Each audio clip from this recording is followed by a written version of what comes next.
So that's why, good relatives, we need your support and your prayers to weigh in on these efforts. Tribal leadership. We need involved. Maybe those that might have NAC members that are sitting on the tribal council. Maybe a chairman or legislation or through the state.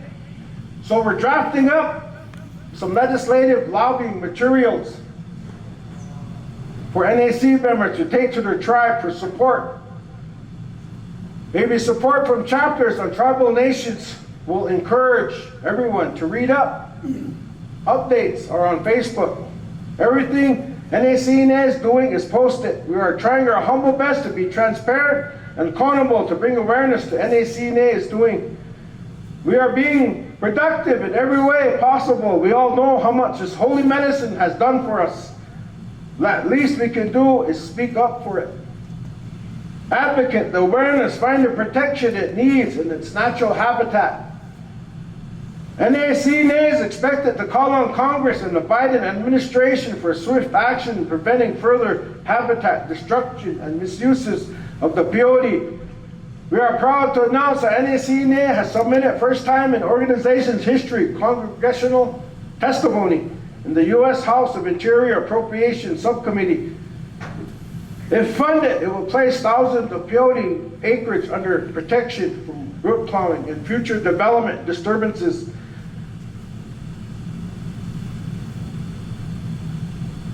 It is in a broad strategy to the federal government's commitment to full enforcement of the American Indian Religious Freedom Act. The main focus of this testimony is centered on the government, private landowners, and the tribal leadership to redirect federal programs to invest in conservation easements, targeting those key investments into our sacred holy place we know as the peyote gardens. We as NACNA and Native American Church members will not rest until every avenue is explored and efforts made to ensure the future generations will have a sustainable supply of our holy medicine that starts with preserving the peyote habitat which it grows on private land. NACNA will continue to advocate campaign awareness, meeting the challenges of our time of our peyote habitat faces a growing crisis. Like most Americans, we like to go about our business quietly without drawing attentions to ourselves.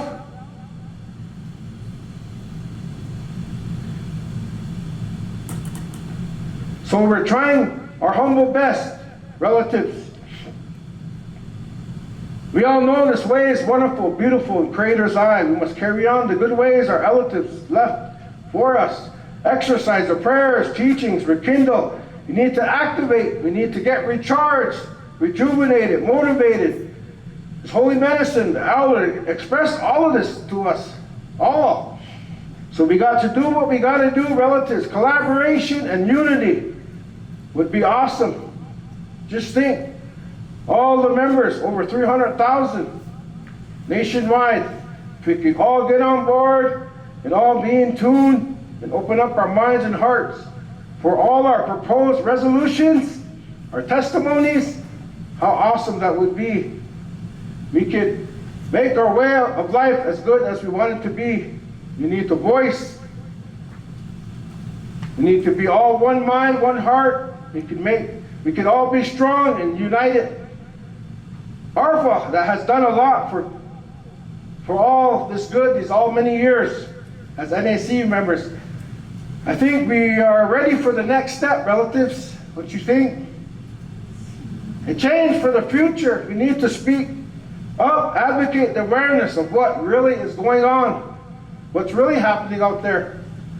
We need to fine-tune all the efforts in a way where we all have a peace of mind, knowing peyote gardens is going to be okay. So that was kind of my March report, and then from this first time I got into this leadership, I've been doing that. Every month, I've been trying to have content. People that might want to do newsletters, people that might want to share. You know, it's not just hearsay. You know, I know sometimes some of our relatives, you know, some of them just like, you know, not to be mean, not to be discouraging. Sometimes we, even though if they're older or their grandpas and uncles, sometimes, you know, they just, you know, need to sit down and really think about what's really going on. Because we all know all these movements out there that's happening. And this term is only 3 years, so we're trying to be productive as possible. Not just when we have June convention, not just when we have quarterly meeting in October, or mid-year meeting in February. No, we try to be consistent in between those months. I know sometimes, you know, I might be getting too bothersome and sending emails out and kind of giving our delegates projects. Make sure you have meetings. Share this paperwork. Share all this information. You know, because I don't want nobody to know, oh, I didn't know. I didn't know this happened. You know, that happened. Oh, when did we buy land? I didn't know we bought land. When did this happen? Who funded this? Who did this? Who did that? You know, so that's why I try to be transparent and share all of this. You know, so I want to thank, you know, the ones that have been really encouraging me, myself. You know, and then a lot of times too, they always say when something good is going to happen, there's always difficult there. There's always someone, somebody, something try to intervene. But we all know if it was easy, how it would be. Because, you know, out there, we always know these botanists and scientists. We all know this medicine came from Mexico, and same time, you know, the laws that they're governed by. But it's sad, I don't know if you've seen it, but I see it. But now they got, you know, those liquor bottles, they got peyote in there. Muscadine.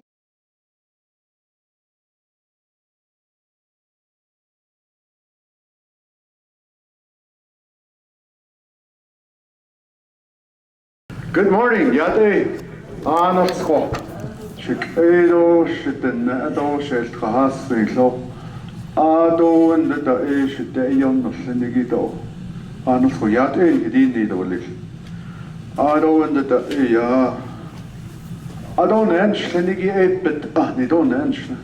Katniss Zaneva Shin, Kill the cheat, Ada should shake.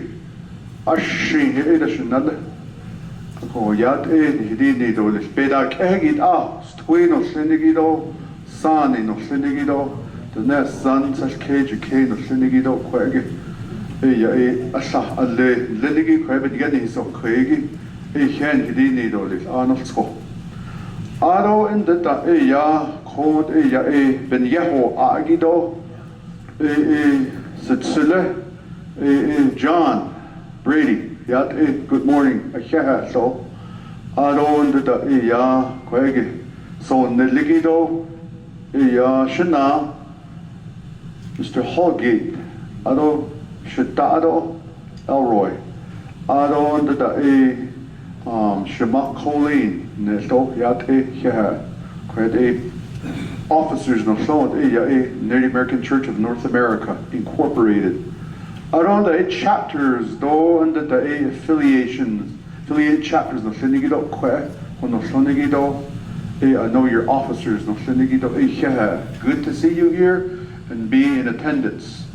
As well as the Zebenahara, the Nation, here's those executive officers. We have them here, so none of chapters, no Sinigido, Zebenahara, the Nation Incorporated.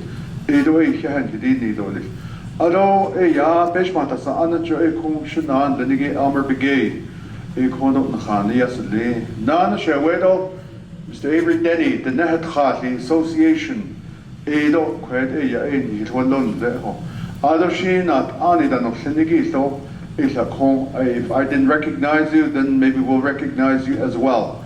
But most of all, Asia ekong zehna kong ado benahado ado konsen neligi ado soduzen dosen otla kayu on the lagido Asia tisen so the quebec hosa nitle konjuno so de zintle don't you know this been hitch how this link so if you do bench digin linigi don't the ebe yo linigi do other be den tin shi so e could be how nana do ligi shi e ko be yi do e shi be e ya e could that e ya e legon ha na it ladigi be keo nana do leg jo ade wan sa kiss a ko e ya to progress, to go forth, but we spend time to be here.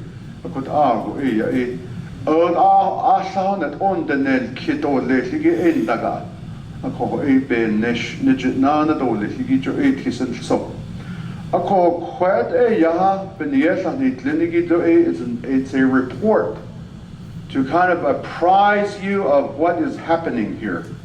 What are some of the issues that are there? The point is that how does this ARFA define Indians? So in this case, Indians, they define religion. It comes from our own within the nation, within the tribes and the pueblos, within. It's a religion practiced. That's what a religion is. Anything that of course, it doesn't have a term for that. But that's what the intent, the legislative intent of the law says.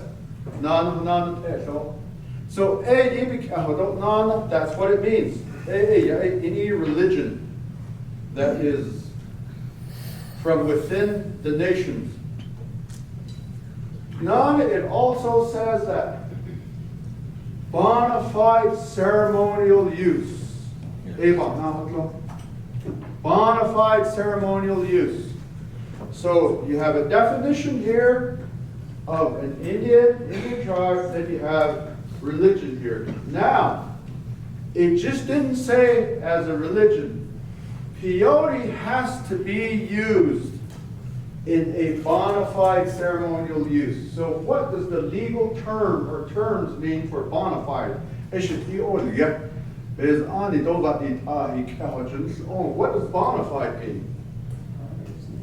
According to Black's Law Dictionary, which is predominant with all the practice of law, it simply says, it means sincerely. It means without intent to deceive. It means neither suspicious nor counterfeit and in good faith. So think about that. That's how Black's Law Dictionary defines bona fide. So in a bona fide ceremonial use, so a ceremony is an act, it's a procedure, it's an event, it's certain things that you're certain, like for example, a graduation ceremony. That's a ceremony because there's protocols, there's procedures. The same way with Do'iga, the same way with Hazad, the same way with Zebe Nahaga. So they're all ceremonial. So it's used only in those environments, and only members of a members of a federally recognized tribe can possess it, ingest it, and transport it. That's it. Only a member of a federally recognized tribe. So when you really break down the law, and this is where some people differ in an interpretation, according to the strict interpretation of the federal law, really, when you're transporting a zig, and somebody stops you and says, hey, that's peyote. Oh, do you have the authority and the right to possess that medicine? Yes, I do. What are you going to do? Prove it. Federal law says, member of federally recognized tribe. You could go in here and show your certificate of Indian blood. You should be okay. Because the law says that. So I'll break it down even more. The American Indian religion, it's really a simple law, but it's powerful because of what is happening here. I need you to understand that. What American Indian Religious Freedom Act, what it really says. I call it, just break it down to the simplest terms. And that's what it is. It's just a few. And the law itself is about 2 pages, that's it. It's just 2 pages. So, now you have psychedelics. Let's apply that to the psychedelics here. Yes, psychedelics. Psychedelics means a substance that has mind-altering, emotional-altering chemical content. You see, that's the way that they define it. Mind and emotional-altering content. So if you're a chemist, when you break down the substance itself, then it classifies it in a certain way. So by virtue of that, typically, psilocybin is a substance. DMT is a substance. Ibogaine is a substance. Lyserginic acid is a substance. Ethylamide is a substance. These are all substances that are mind and emotional altering, chemical content. The last one is mescaline. And the peyote, the majority of it is mescaline, as well as the Peruvian cacti, the Bolivian cacti, and there are numerous other substances that are there that has mescaline in there.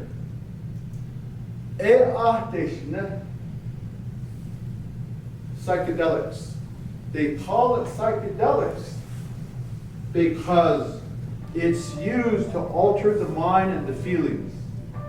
And then if it's put into certain substances, lotion, pills, shampoo, other things, then it does that.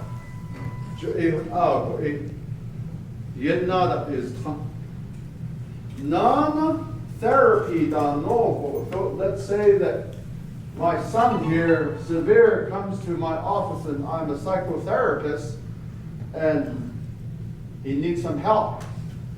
Maybe he's suffering from PTSD for whatever reason. Then I can use some of these psychedelics to administer that to him so that it would help him alter the mind, so that it may calm him down or however way that it is. So, these psychedelic drugs. So the majority of them are they're classified by the federal government as illegal drugs. You can't just openly carry them. It's only permissible by prescription, and some of them is just completely illegal. Some of them are just complete illegal substances. So what the movement now is that psychedelic decriminalization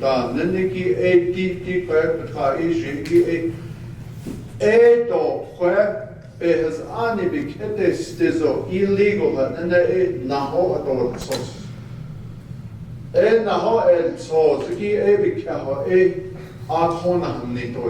naben hasla hot ona hanni tolik. That's what it means to decriminalize it. So, legislator, in the Colorado state legislators, they introduced another bill coming out of Boulder. I guess Mark was asleep over there or something. The same thing, decriminalize psychedelics. Again, mescaline is in there. That's Colorado. It's alarming because in Colorado, that was introduced. In the state of Utah, there's a legislation that was introduced also the same way to decriminalize the psychedelics, mescaline. About a month ago. In Kansas, there's a legislation that was introduced in Kansas.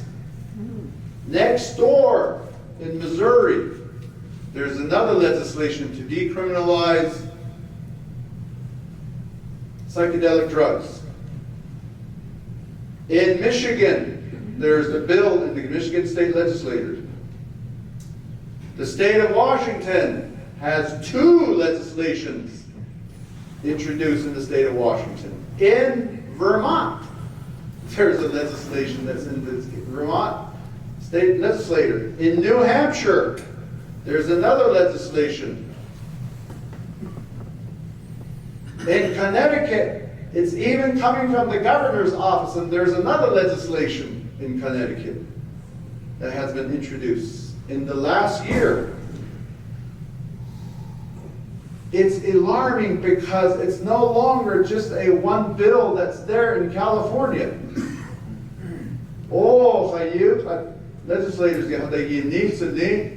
I would not be surprised if the state of New Mexico has that here pretty soon. Or Arizona. But the point being is that we can no longer just be blind to it. We can no longer just be ignorant to it. We have to educate ourselves on these issues and avenues.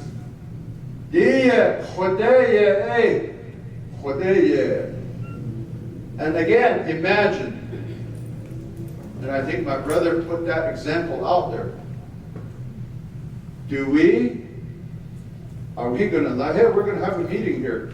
Yeah, this is it. And then go ahead and go to the store.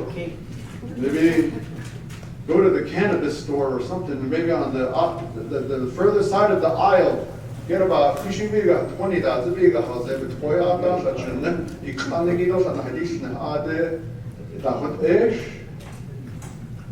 imagine that. Do we want that? Because if we do not do anything, it's going to be like that.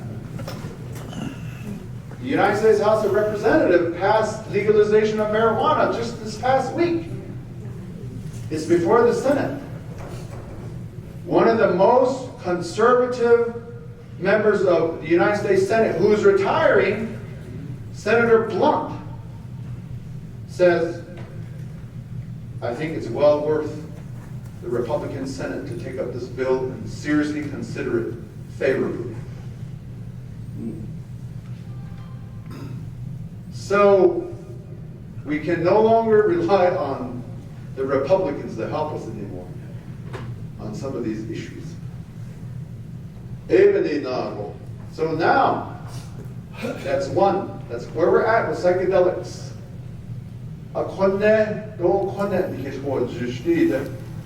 So I think it's good that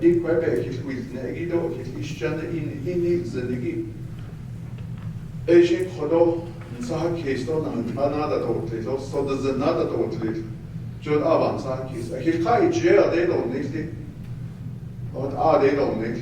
Now, the weapon that we have goes back to the American Indian Religious Freedom Act, federal law.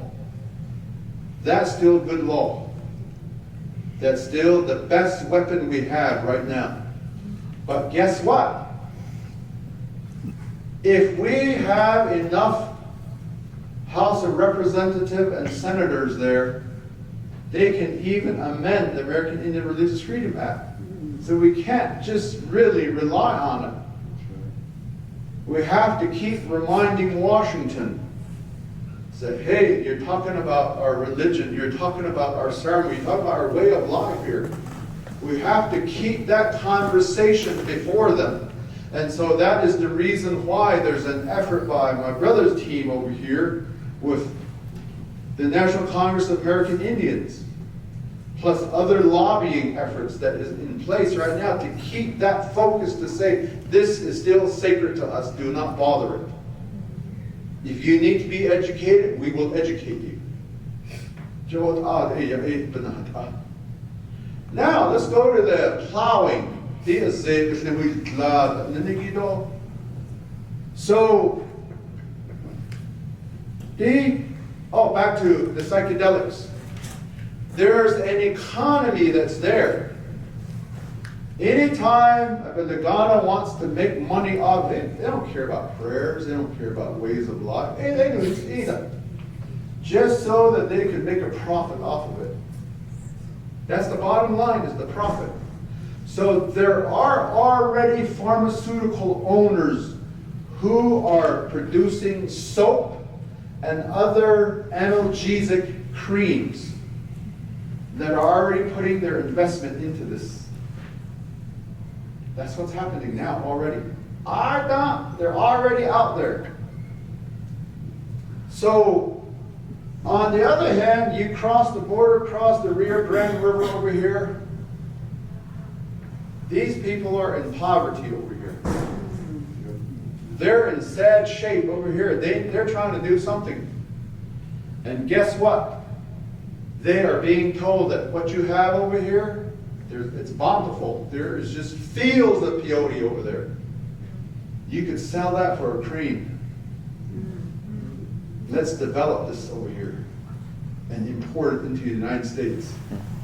That's the movement now. So think about it. Really think about it. So if these Huichols or whomever, just like anybody else, they got to feed their kids, they got to feed their family, they like to have electricity, the modern luxuries. You think they're going to think twice about it? Heck no. They're going to sell it. They're going to cultivate it.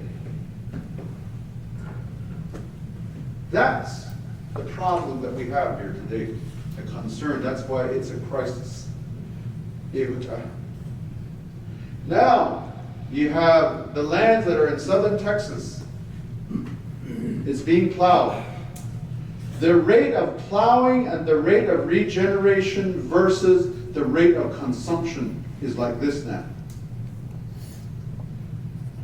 It's not regenerating fast enough anymore.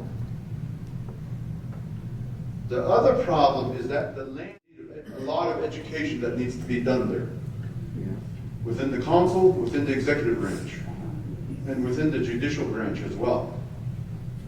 So, yeah, it's just kind of just sitting there.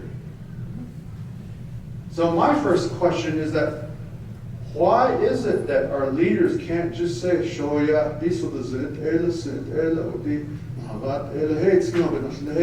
we're all in the protection of our prayers and our ceremonies.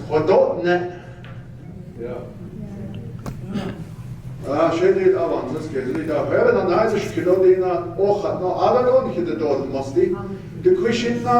Just a report then. That's what we're dealing with here. So what do? As people that follow this peyote, what do? That's a question that we need to answer for ourselves. I can't speak for the other tribal governments, but I can certainly say something on my own tribal government. We have to do something. It can't just be the way it is. While we're still talking about it, while we're still asking 20 million questions and re-asking it again, in Windarock, lands are being plowed. Psychedelics are being decriminalized.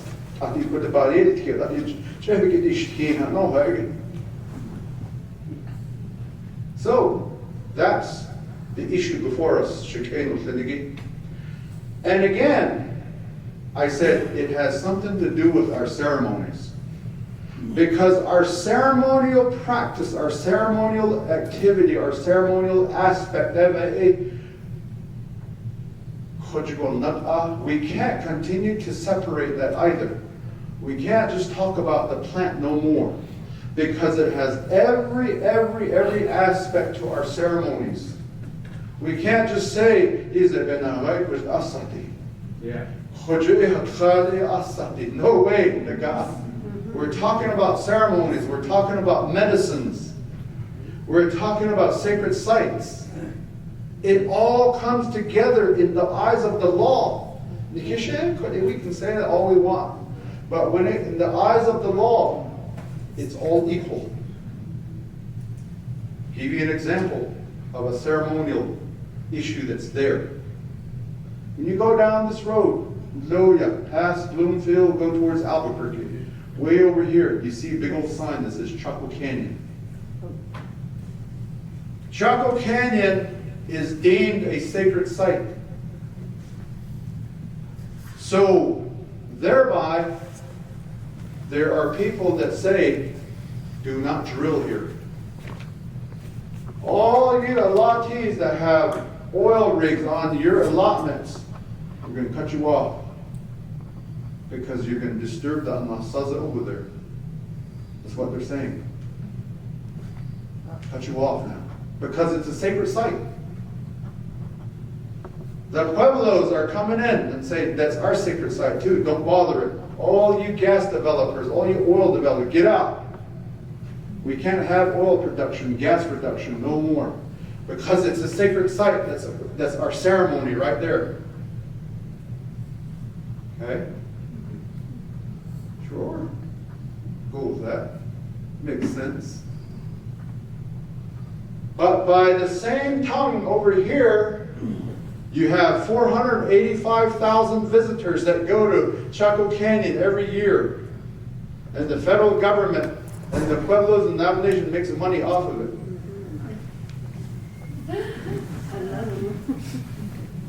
Think about it. Our ceremonies are being used to forward a political agenda. But yet, over here, it's not like that.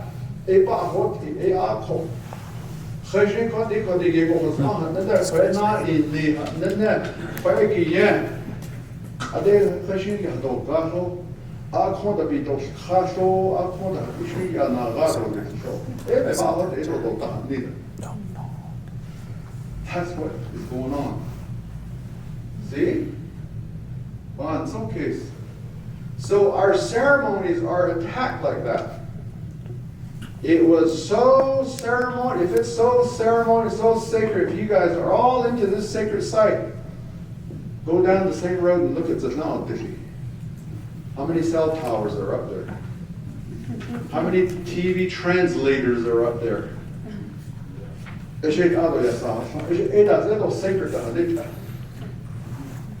So don't be fooled by that.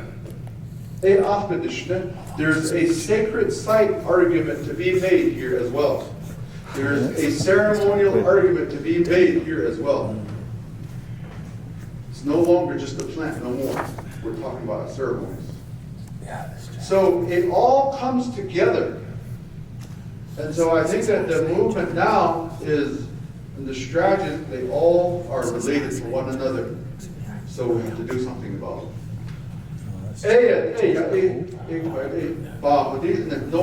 My brother here, to share some of those points and maybe definition of it. And I hope you can understand that, to try to break it down.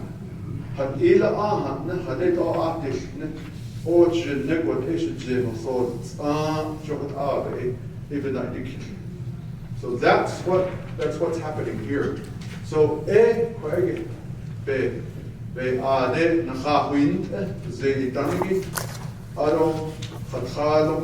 Oh, yeah, Konas Dahagi, Ado, the neck echo, Inado, neck echo, Yathito, neck echo, the Nigi, Deep Algo, Ben Hikidget, what this jail, but Ella, she ate over to them, and Nigi, Alcohol, now she does it. I think he bought it up. My brother said that we can have a entering.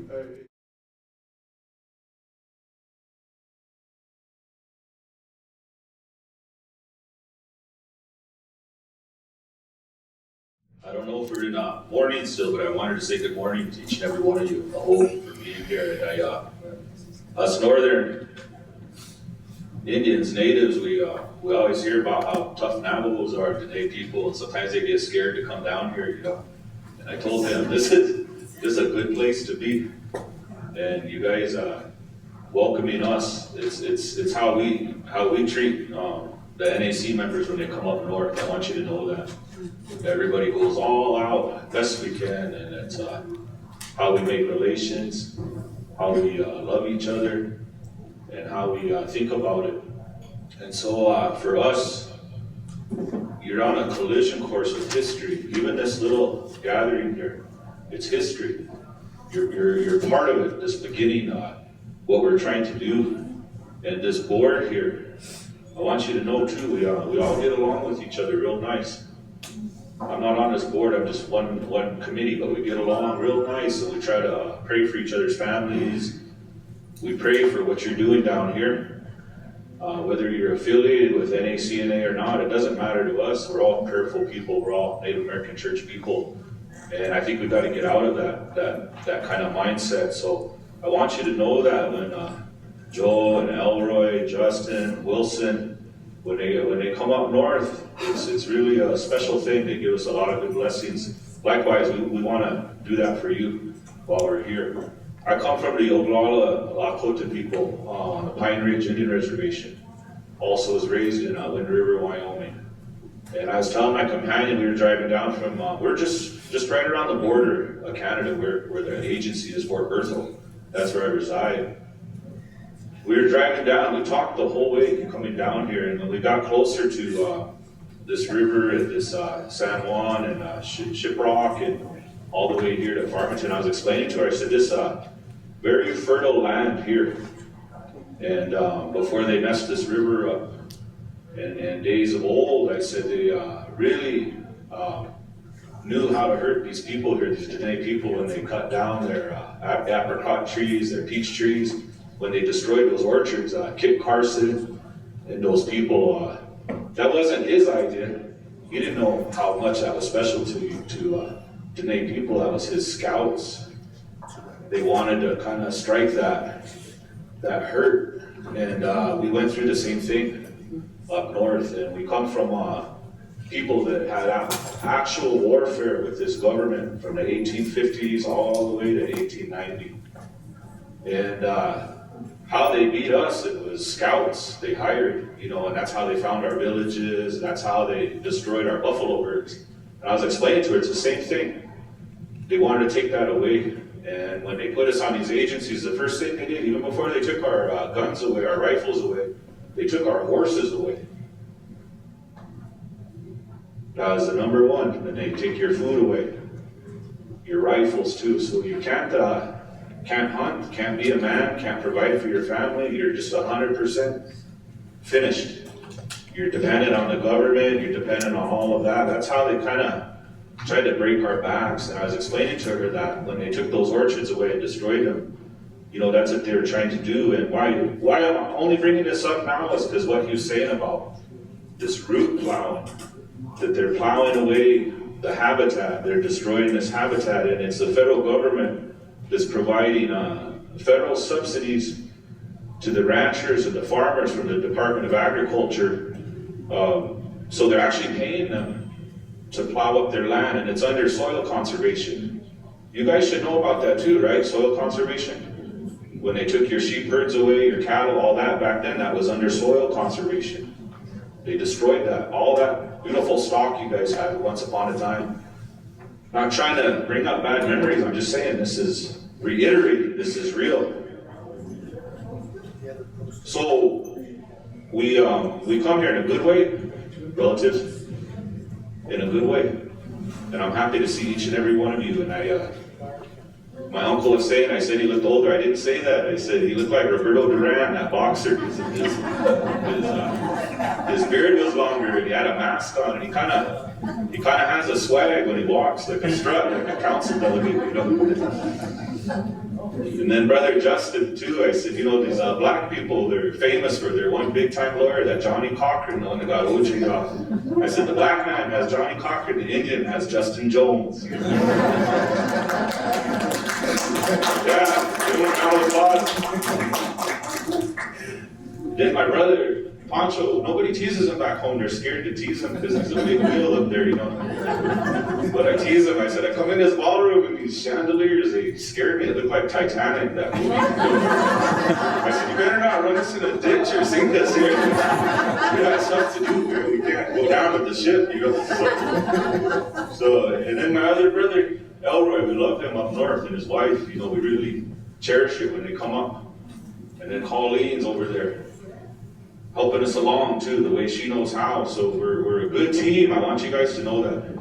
And this legislative committee, if you wrote your email wrong, or if you wrote it too small for us to read it, fix it up, because we want to email you and we want to be able to correspond with you. We feel like we're stronger, all of us together, whether you're affiliated or not, like that. So it's going to be important that we're able to get a hold of you.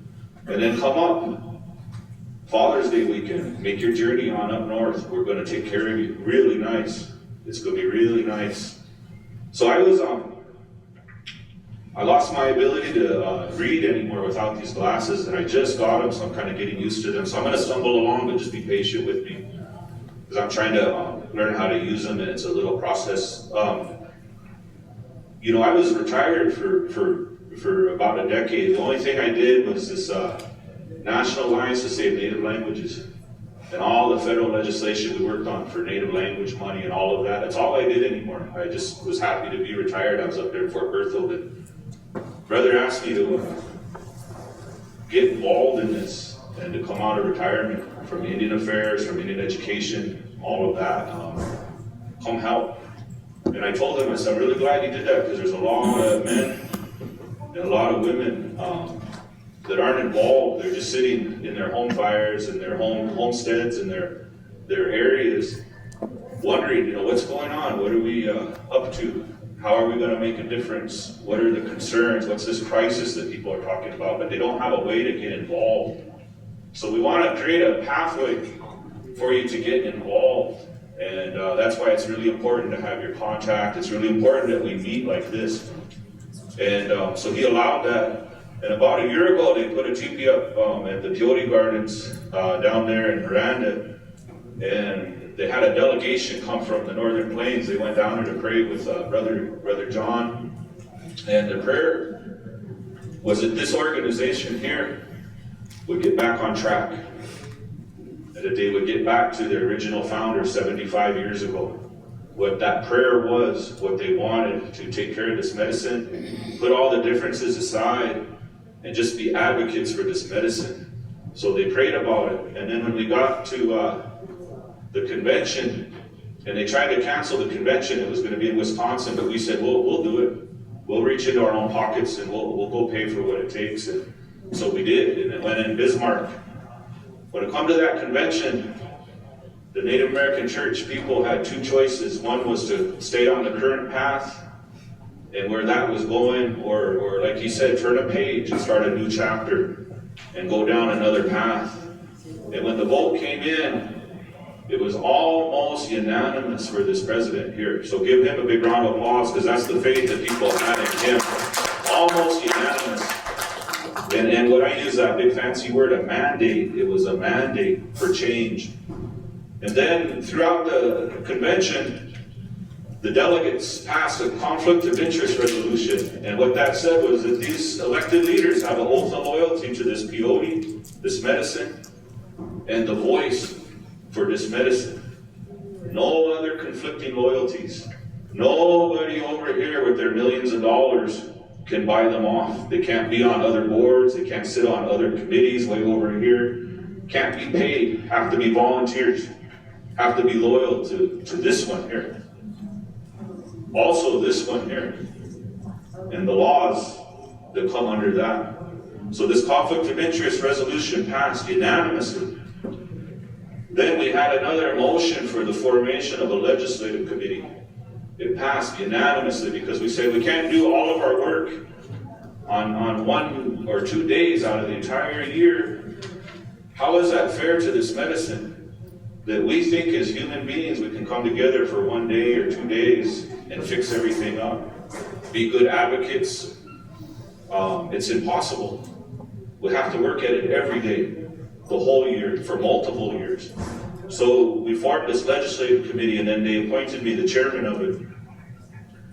Then we voted for the expansion of our legal team. Justin already talked about that a little bit. Reason why we did that, there was confusion. There was lawyers that we thought were representing them, and they weren't. They weren't representing our best interests. They were actually representing a whole other organization, and lo and behold, they ended up being board members on that other organization. That's the kind of lawyers we had. So we cleaned house, we started over, we brought on one of your own people, one of our own people, and then we hired this Hobbs and Strauss, Greg Smith. You all should know Greg Smith and Hobbs and Strauss. They represent Navajo Nation as well. And they represent the Head Start, National Head Start Association and National Indian Education Association too.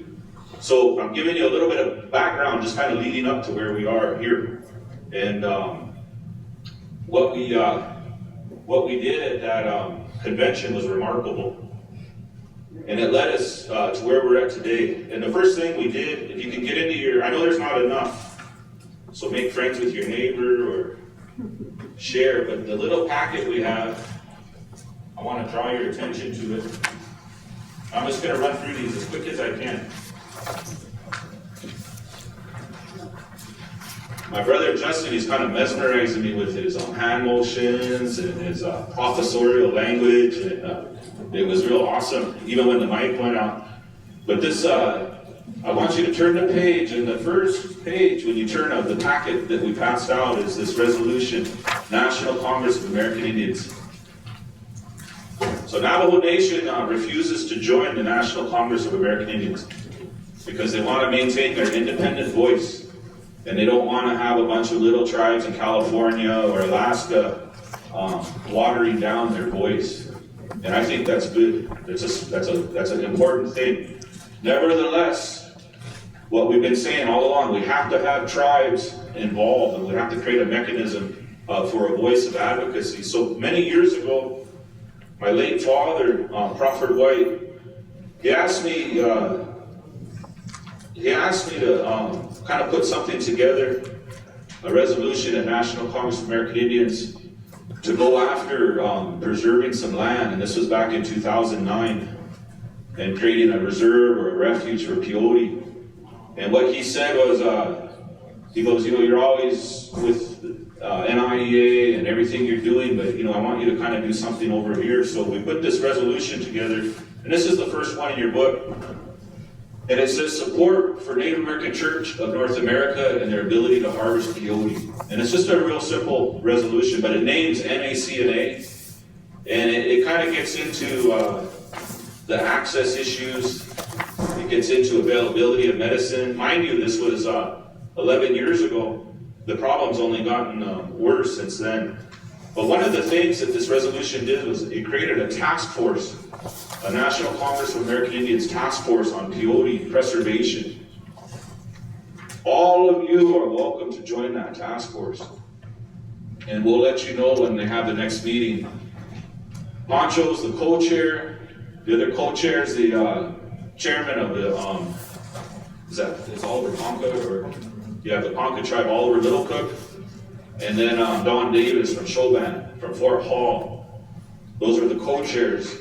And this task force is to work with the federal agencies, with the federal, to kind of accentuate what we're all saying, what we're about. But you're all welcome to join that. We meet via phone conference and Zoom. And this also authorized the task force to come up with a proposal for legislation on preservation of peyote habitat.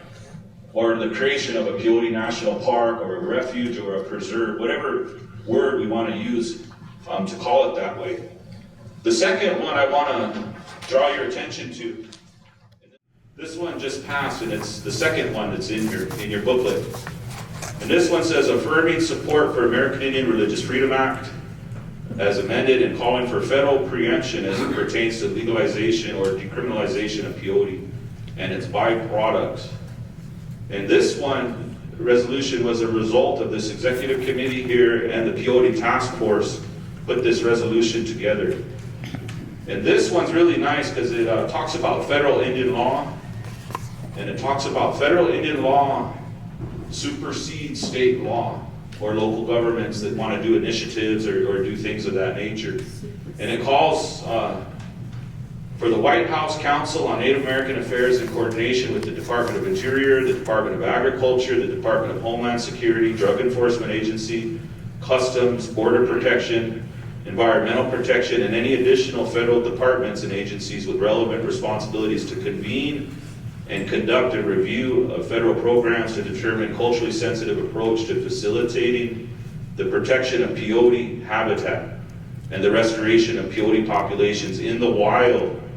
So you heard Wilson started this whole meeting by saying we have to protect it in the wild in its natural state. We all agree on that? We have relatives that don't agree on that.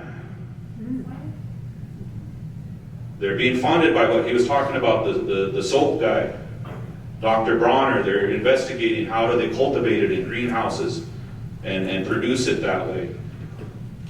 We have to kind of help everybody get on the same page in a good, loving way. I don't know how that's going to be possible, but we gotta agree on that in the wild, in its natural habitat. The second one says, identifying funding to address the threats of long-term viability of the peyote plant. And the third is to address other impediments to the legitimate use of peyote, such as cross-border restrictions and transportation and so forth. That was because of our relatives in Canada. They get in a lot of challenges when they go across the border with peyote, whether they have papers or not. It's difficult for them. And then it says that NCI opposes efforts by states and local governments to legalize, decriminalize, or otherwise authorize any and all uses of peyote and its byproducts by non-American Indian peoples, as it endangers American Indian religions, cultural and ceremony practices. And then the last, therefore be it resolved, it says it calls on the state and local governments to respect federal Indian law. So, because we're down here in NACNA, I'm going to read something. Oh, thanks, brother. I want to read something to you guys you should be familiar with. Way back in, I know some of you were born before 1959. That wasn't that long ago, right, Wilson? So you guys had a big case here, and that was Native American Church versus Navajo Tribal Council. You guys remember that? And it went all the way to the federal district court. And what they ruled at that time was that First Amendment rights, First Amendment, freedom of religion wasn't protected. But one of the good things that came out of that case was Congress had plenary power over tribes, so they figured out how do we fix that. One of the good things that came out of that case, the federal court, they declared in the decision hereinbefore discussed that Indian tribes are not states. They have a status higher than that of states. And that's the whole basis of federal Indian law. We're above New Mexico. We're above Arizona. We're above California, who's trying to do this legalizing of this medicine. Goes back to the treaty clause in the U.S. Constitution, and it goes to the commerce clause in the U.S. Constitution. And it's really a powerful tool that we have. And so we have some confused relatives. We have some confused relatives that decided to go off on their own without any authorization from tribes, from all of us, and start negotiating away federal Indian law with these states. What these initiatives and legislative efforts that Brother Justin was talking about, those are being funded by Dr. Bronner. They're being funded by Cody Swift. They're being funded by these foundations that want to legalize psychedelics. There's even efforts to do demonstration, medical research on it now. And we don't know what all that entails, but this is what's happening. So very clear, not trying to scare people. We didn't come here to do that. We come here to try to figure out how do we slow this down. We could have sat up there in North Dakota and come up with a plan on our own and try to phone call people and say, yeah, they checked it off. They said it was all right, but we didn't want to do that. We wanted to come down here and have dialogue.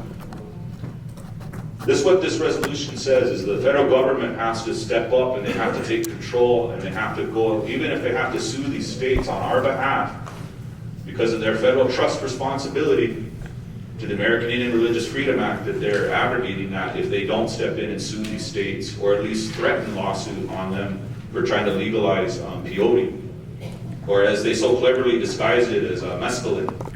So this resolution, where it's going to go is the Department of Justice, and this is what we're working on as well. We can't do it. We don't have the money. We don't have any staff. We don't even have a national office. It's our little house up in Fort Berthold in North Dakota that whoever the president is, then their office goes over there. We have to have the federal government intercede in this.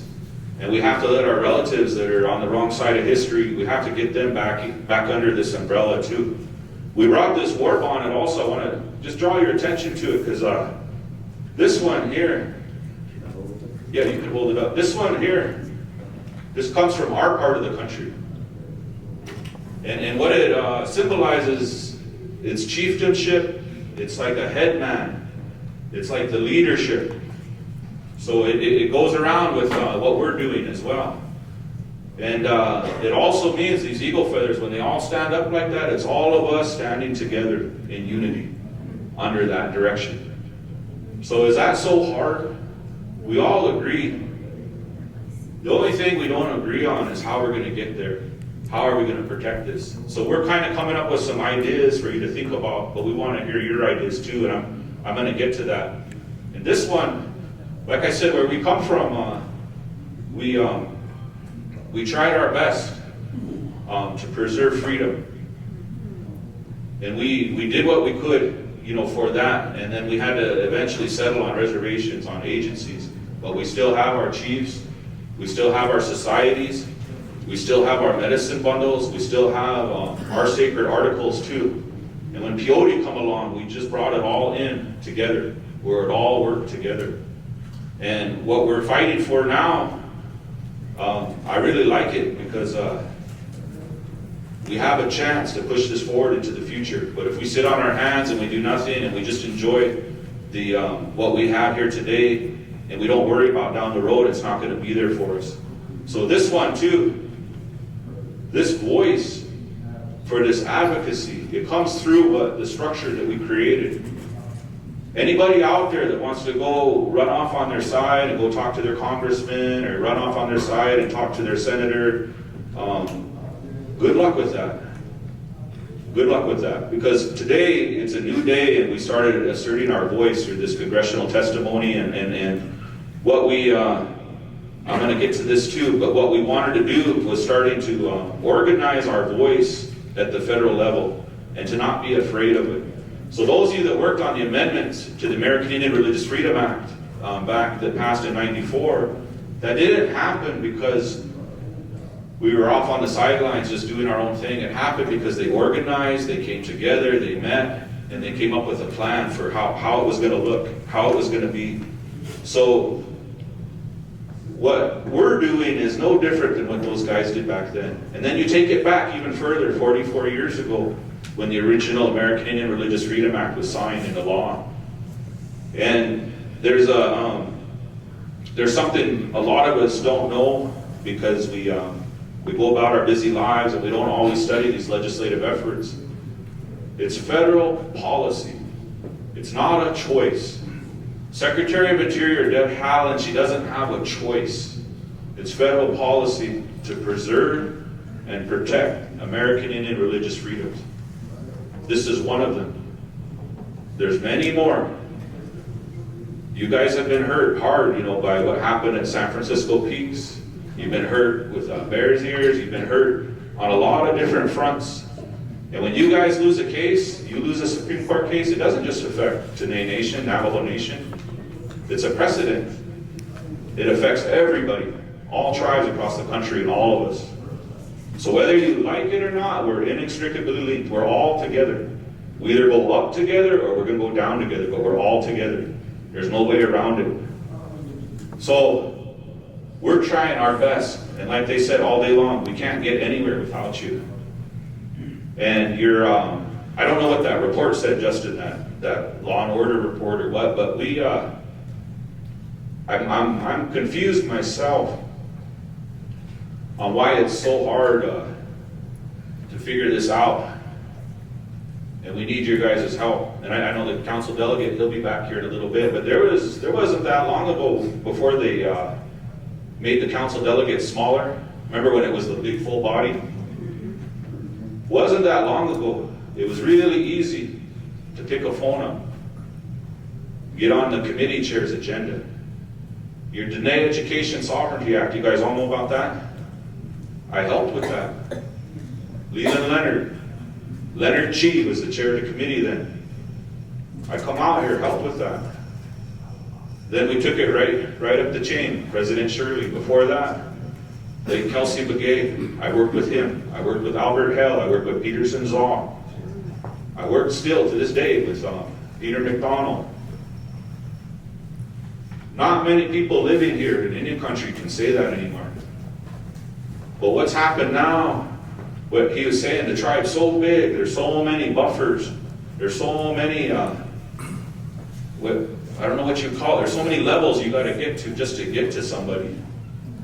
Meanwhile, that land's getting plowed up. You guys have a huge voice. Secretary Haaland of Interior just announced they're going to create a tribal leaders task force to the Secretary of Interior. And they're going to nominate from the regions. All the tribal regions are going to nominate. Guess what? You guys don't even have to be nominated. You already have a seat. It's your president. He's already going to be a seat up there. Now, can you imagine in Interior where they spend over billions of dollars on environmental protection, what that would look like if the president of the Navajo Nation said there has to be a peyote habitat preservation project, a preservation initiative. There has to be a way for us to compensate these landowners with subsidies to protect their peyote habitat, to make sure it's going to be here for here on out, forever. This can be done. So why I know all those people is because of my late uncle, Dr. Jim Wilson, and I took my nephew to his, when we finally laid him to rest last fall. He was working for President Lyndon Johnson.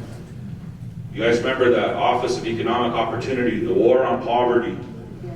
Bob Russell, your first ones to get a tribal college. How did that happen? Community action programs.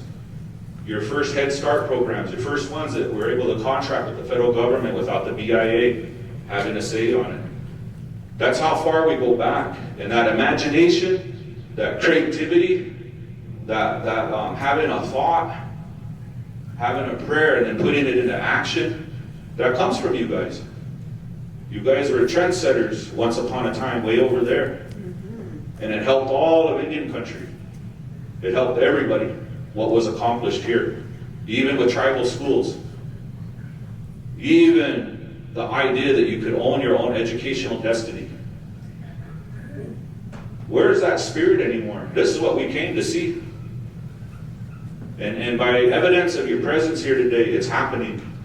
And I'm very happy to see that. So with this habitat is the key.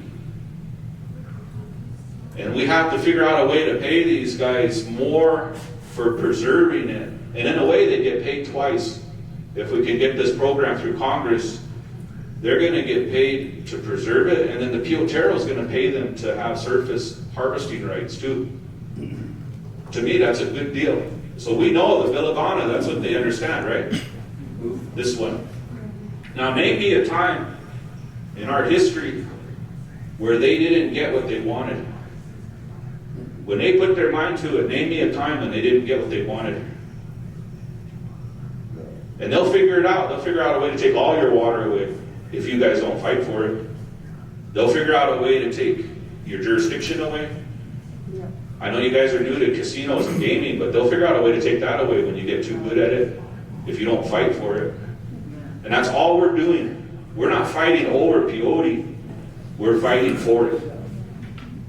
We're being advocates for it and for the land that it grows on. Somebody has to speak for it. Nobody's speaking for it right now.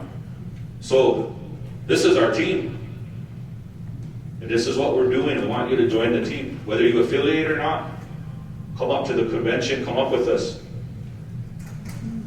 And if you turn your page and get down to his testimony here, the first one was, this is the Committee on Appropriations, the Subcommittee on Interior.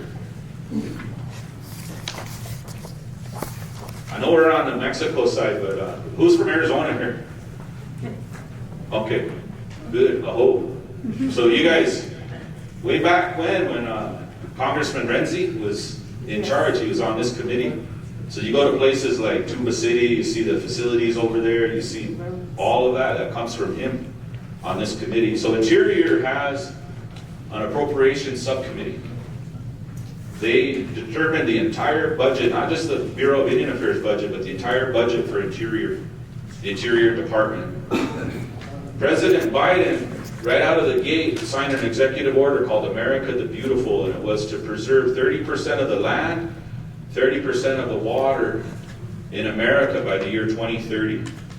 So what we're saying is, how do we get involved in that initiative? How do we preserve private land? And you can only do it through incentives unless we are able to buy private land. So let's do both. Until we get a long-term plan figured out how to buy that land, how do we incentivize this preservation? And that comes through that executive order. So what we're asking for is $5 million. This is just a demonstration project. So why did I bring up Navajo Community College? It wasn't called the NACNA College back then, Navajo Community College. They even threw community in there, you know. So how did you get Rough Rock? It was a demonstration project, right? At one time. That's what we're asking for, relatives. And this isn't rocket science. We just got to use our imagination and what you already did years back. Is that so hard? A demonstration project. One time when late Kelsey Begay was president, they had a mentorship program over here down the road at Shiprock. He had an awesome Boys and Girls Club once upon a time.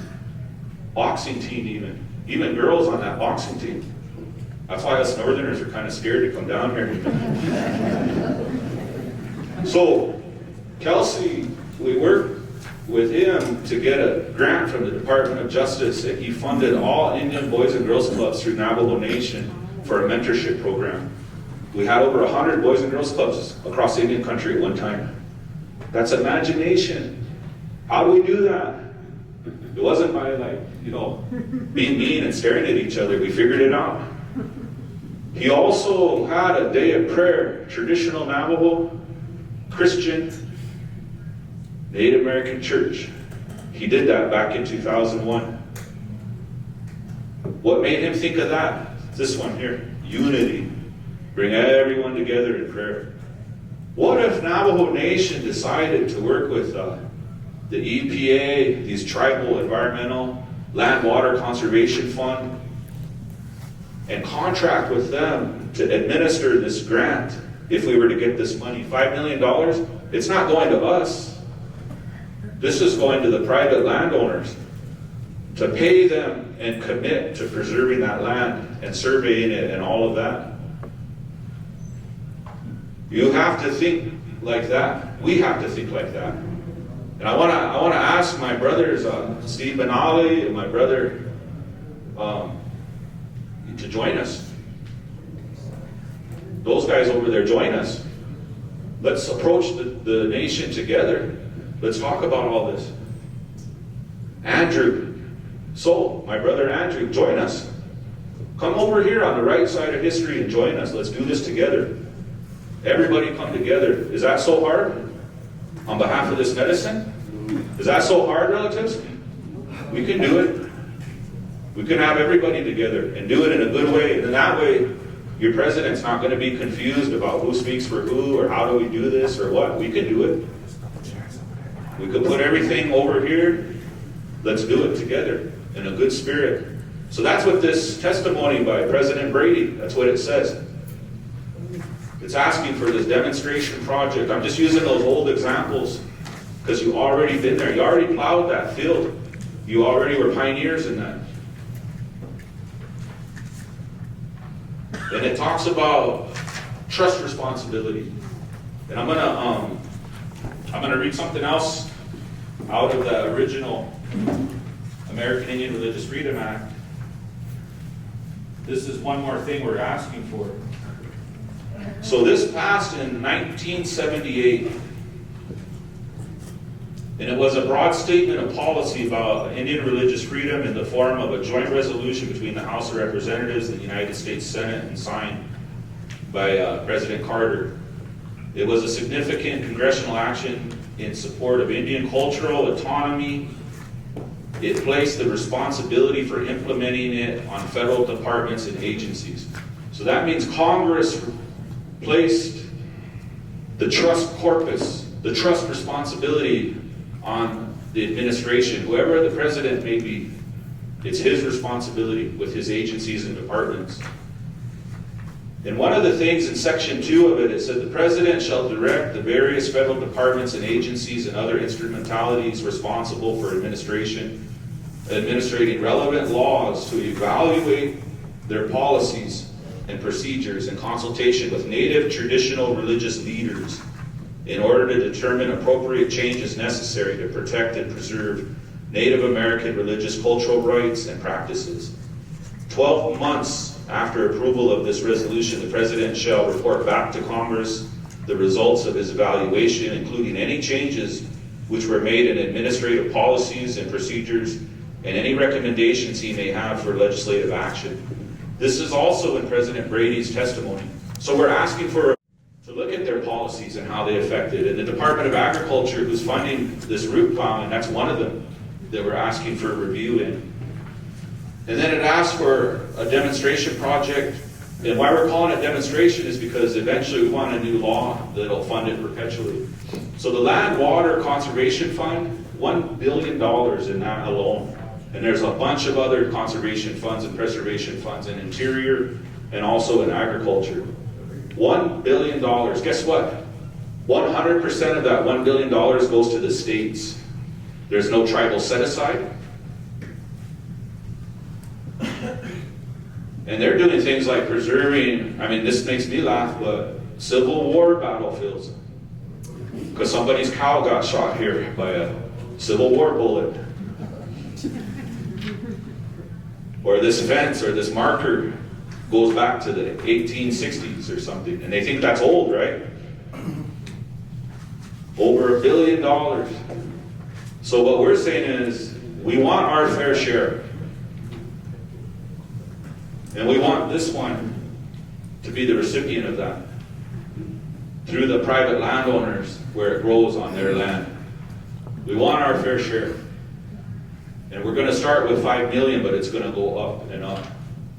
So that's what this demonstration project, so if you could read through that, I'm going to kind of breeze along because we're already a little over time. The next testimony, I know we got our pages a little bit out of order, but back in November, back when Wilson was turning 90, this was his birthday present. This was the Strengthening Indigenous Communities Through Cultural and Environmental Preservation. And this one was, again, submitted by our President John Brady. And this was submitted to the House Natural Resource Committee and the Subcommittee for Indigenous Peoples of the United States and the House of Representatives. And this was the first time Native American Church in North America had submitted testimony to the Natural Resource Committee. And we talked about what it would look like if they got involved as well. And we went over these bullet points. So if you don't have this, I'm just going to go over them real quick.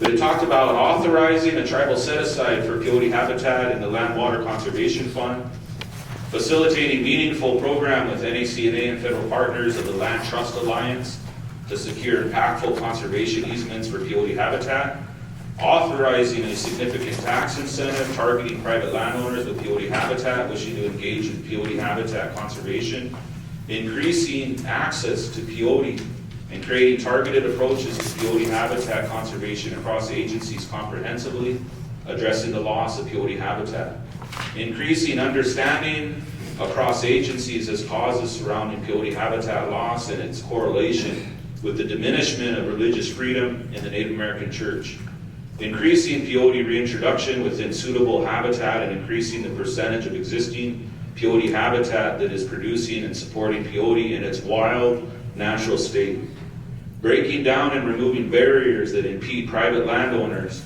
participation in interagency programs and advancing conservation, supporting and improving data collection, mapping, and evidence-based strategies to protect reintroduction of peyote, exploring policies that would establish a national park, a national monument to peyote as a permanent home for peyote, ensuring access for Native American church members fulfilling pilgrimage and ceremonial offering protocols, advancing coordinated efforts that regulate peyote harvest, including harvesting guidelines that address the permitted size of harvestable peyote and distribution documentation. And then establishing an office in the Department of Interior with responsibilities for federal coordination and partnership with private landowners, conservation, mobilization, enforcement of ARFA, data collection, and tribal and Native American church engagement, and then monitor and evaluate interagency progress. So that's in his testimony. And that's all I came here to kind of give an overview of where we were going and how we thought about it. As Brother said, we wrote a letter to the Secretary of Interior requesting a meeting with her. They're going to do that. They want us to meet with the Assistant Secretary of Indian Affairs first. We're doing that meeting on Wednesday. It's going to be a Zoom meeting because we're still going to be down here. We're going to be meeting relatives after this meeting, going around. So you could say it this way, it's getting very real. It's not just, as my brother always says, a lot of hot air, you know. And I've been to some of your chapter meetings, there's a lot of hot air sometimes. So that's going to happen Wednesday. And we're inviting her to come up to North Dakota, just like we're inviting you. She's no more important than you. We want you there. We want her there as well. And don't be mean to her because she's a Pueblo, okay? We need her. And we're in a unique time in history, and if we don't take advantage of it, shame on us, right? Shame on us. So we got a lot ahead of us. But all of this to me, and this is just my opinion, it comes down to the American Indian Religious Freedom Act. And he read the act verbatim. Gives federally recognized tribes, members of tribes, right to use, possess, transport. Guess what, relatives? There's not one word, there's not one sentence in any federal statute, any federal law that protects peyote itself. Now, if we went in there like a bull in a china cabinet and just broke everything and said we want it this way, guess what? They might say, yeah, we'll go ahead, we'll list it as endangered. Do we want that? No. That'll cut us off. If it were to be listed as an endangered species, we wouldn't be able to have access anymore either. So we got to focus on it right now in 2022 while there's still wild peyote, while there's still habitat. And we have to find a way to protect it without it being cut off from us. So that's a real small needle we have to thread.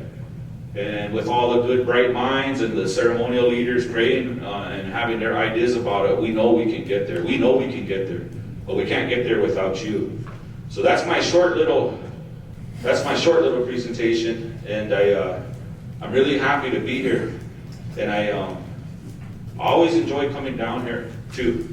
And I told brother, I said, you know, they're gonna love us. They're gonna love us. It's not, you know, it's all right. It'll be all right. You know that we need to do this more, and we're gonna go on the Arizona side too eventually, and And we're gonna figure this out. So today though, I think this baby steps. And not to do things fast, but baby steps. So we wanna hear too. And we're gonna go overtime. We're gonna have some overtime. And we're gonna figure it out little by little. Number one, eventually, without administrative action, we need a federal law that's gonna put money aside. So, you know, back in the day, you old timers, you remember Window Chino down there in Mescalero and Peter McDonald, they all used to brag about being Republicans.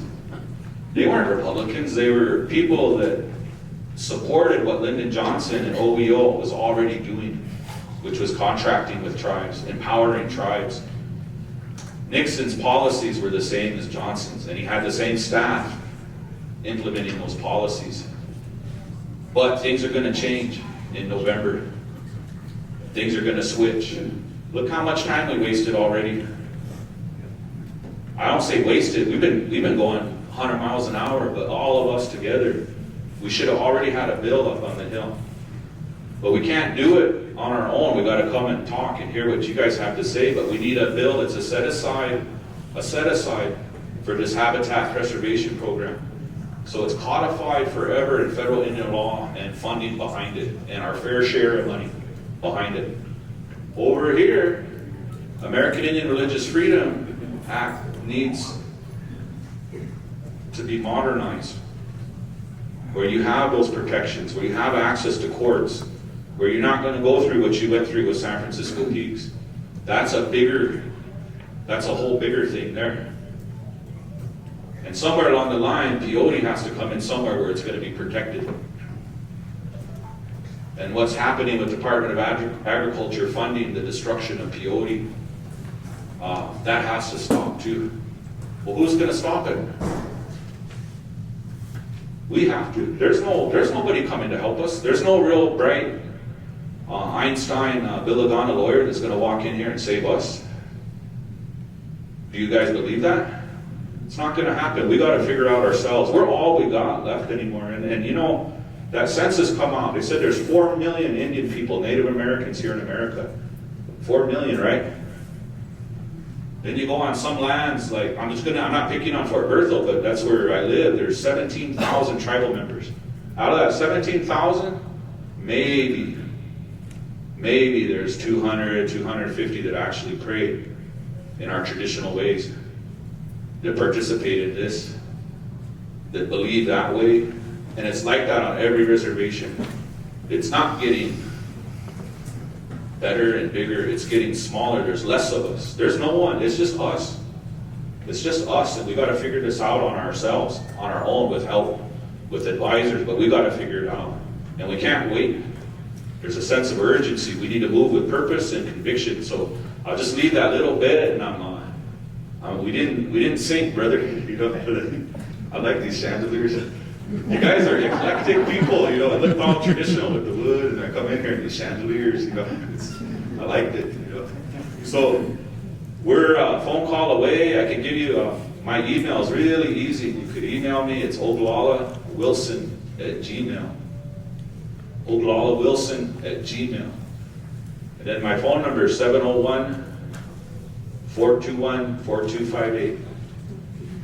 And we're a phone call away. We're going to have other meetings for the task force, and we're going to be meeting Wednesday, and brother will be updating. And then neither one of us have Facebook. We kind of don't even really know what it's about, but NACNA has a Facebook. So he did a live speech. Was that last week or 2 weeks ago? And we're going to keep doing that. So get hip and get your grandkids to help you with the screen. When they come out, you know, you can check them out and be online there with all of us. And we're going to keep communicating. We don't want the boat to leave and you're way off on the shore still wanting to get on. You know, let's get on all together. Or the train, all together. So that's what this is about. So I'll just say that a little bit. I hope.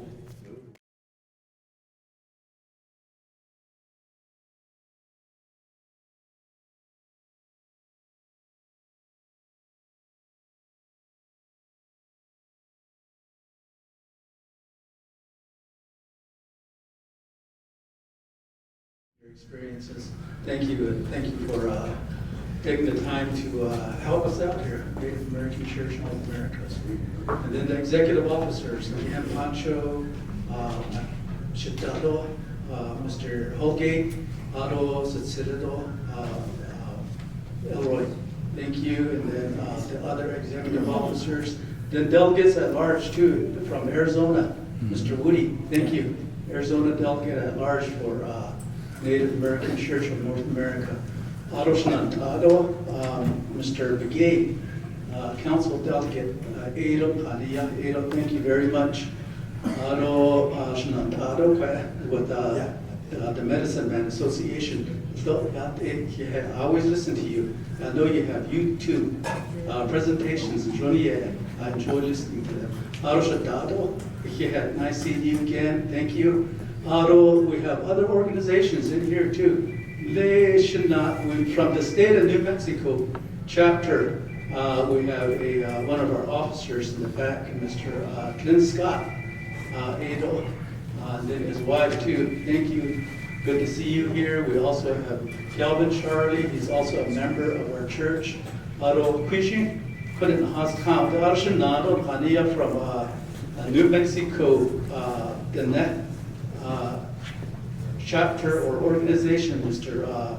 Pablo, he's the president of that organization as well, sister organization. Thank you for coming. I want to say thank you. And the reason I'm saying that is I'm the Native American Church of North America, state of New Mexico. I'm the delegate at large. So you're all in my backyard. So, thank you. Welcome very much. I appreciate you all being here.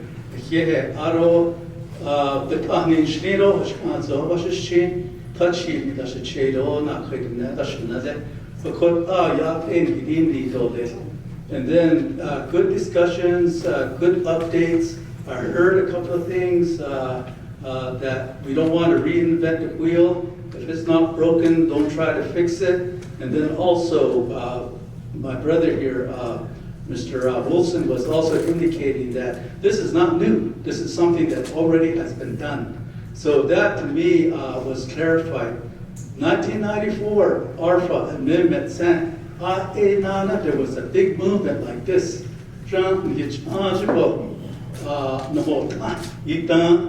Against religion.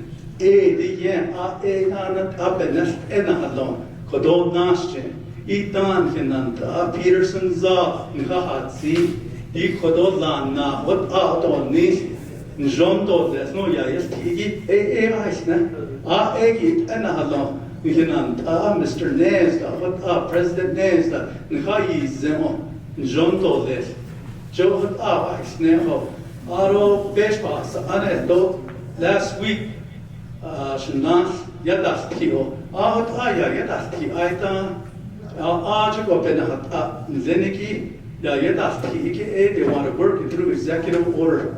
The same way, so I see a pathway to the director or the Interior Department Secretary. Everything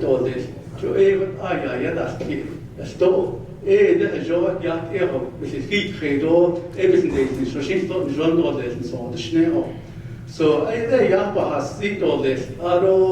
another thing too that's being talked about, they Wonderock is non-native, Hashin Sogo, Zeniki, Bitsadlaniki, Jean Aze Kunne. Mescaline, they want to work with that in this car. Mescaline, Chedo, Azebe, Honora, they're taking that one out. Department of Drug in the federal government. Every year they have a certain quantity that they take out for the public in those they call that the annual annual quantity of mescaline that they take out for research purposes. But it's not all from peyote, it's from other plants as well. So there's a lot more, so I appreciate all the updates. It's a good update. Thank you very much for coming out here. Again, welcome not only to the Navajo Nation, but also to Farmington, New Mexico. Thank you.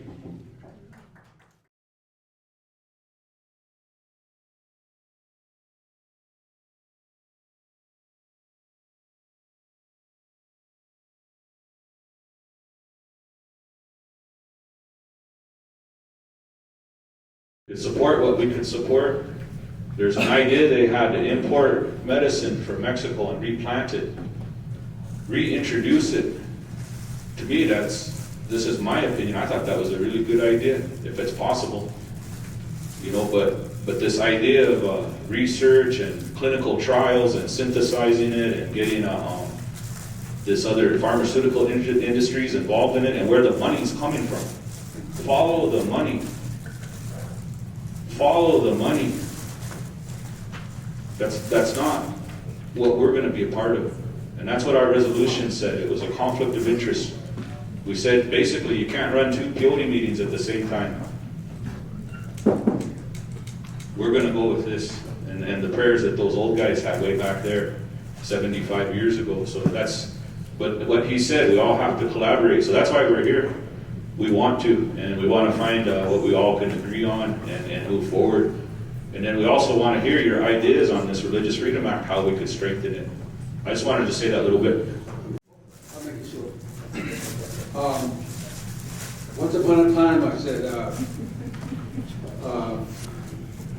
in the AB Indian meeting, I said, let's put IPCI over there in the corner. It's just in the way.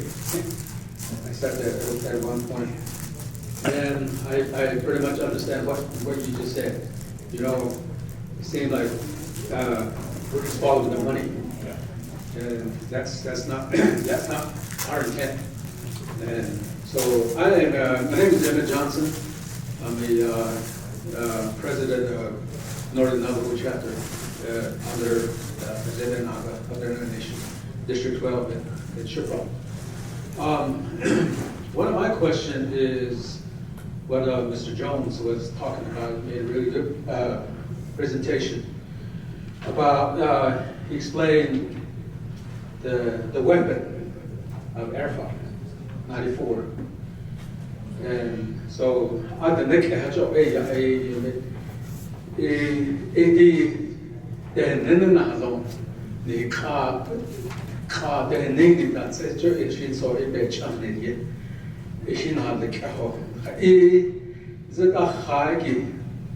in the Air Force 94.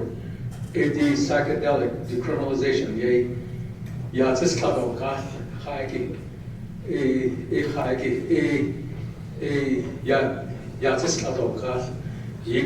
said it is a weapon. It can now go. That's how I interpret that. That's one of my questions. I guess we have to pretty much clarify and identify that and to focus on this Air Force 94. And my last question is, we say this is our ceremony, like he was saying, we're talking about ceremony. He was talking about the Air Force 94. And we say, now everything we're talking about is something so sacred to us as American Indian. So, but nowadays, you know, you see how social media is out there. And there's a lot of commercialization. There's a lot of stereotype. It's about our ceremonial ways, our ceremonial integral ways. You see that? We go over there and we point at it. It's very sacred. But our own people, our own peyote people are out there commercializing it. they're trading in bucks meat.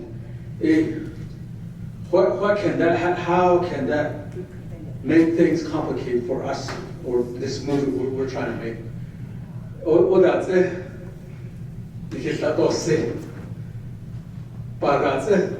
Just like they cut. What if they ask us, what if the federal government asks us, you say, oh, this is sacred, this is our way, this is the only thing we have, we want to preserve, protect this beauty. Okay, if that's how it is. Then look at all this mess over here. You say this is all sacred, you're just selling it, you're just playing around with it. It's just like a toy. But over here, you have another different agenda.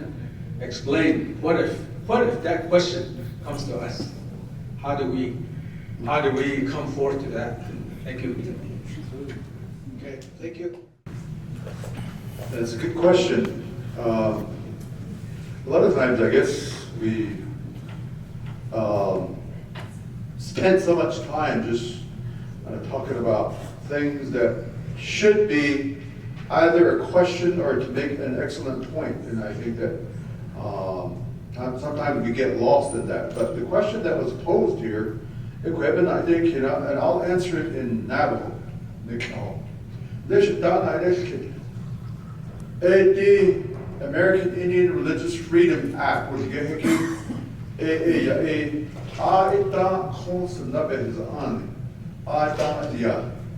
na kidish ke belana asli ako ke diye da nas da dino a din kha da belana asli jo ze lendigi jo a was get out theory in the English language jo a be it so ba hazen go it be it so ba kha o dia alo khe choyos idole Ado chait au etchom edo de dina kigoto bil yaselin.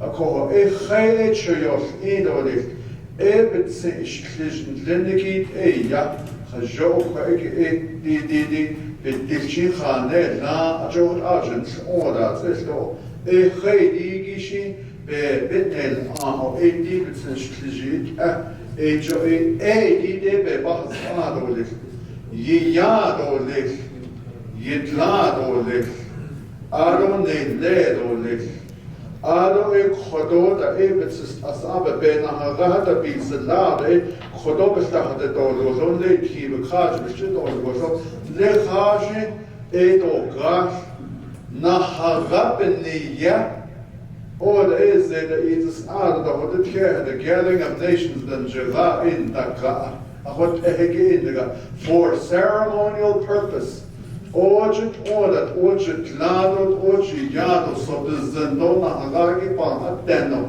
Edo Dana, Jot Agabes Anigi Yizo.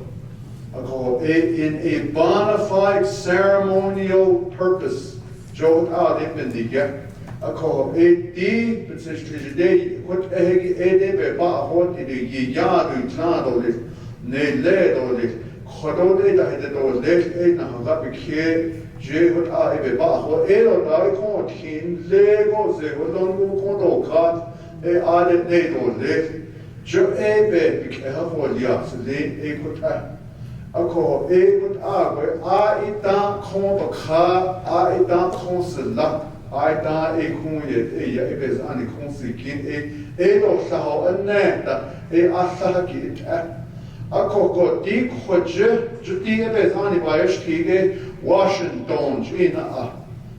United States House of Representative Bill Richardson khoje New Mexico je ye homan da sata khot a ya hayif sos ano ba win o khahoj je ita o yu ba shanda azle 1994 akoba da hosne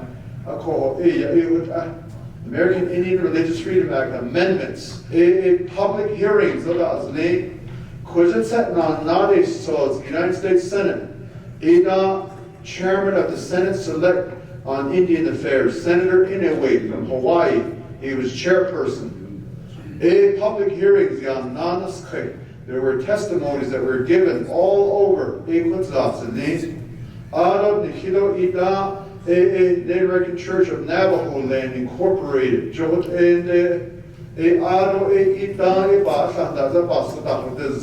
Even to the point where some of our medicine men should shake.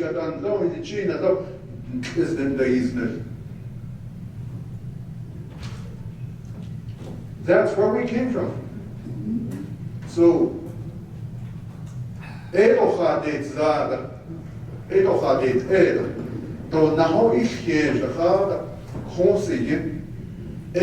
Washington, China.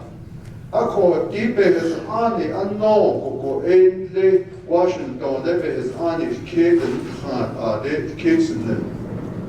Sai lenigi pe is ani chino ye ho wando de ho wan ye la se our United States President Bishi Kai Bill Clinton Bishi Kai la amendment in its name the term peyote was inserted into the legislation. It became federal law. It's federal law. So when it becomes federal law, according to the United States Constitution, and the United States Constitution, constitutions, di Washington, has Allah the Bohesni, at his the Bohesni, it was challenged throughout the course of our Yo,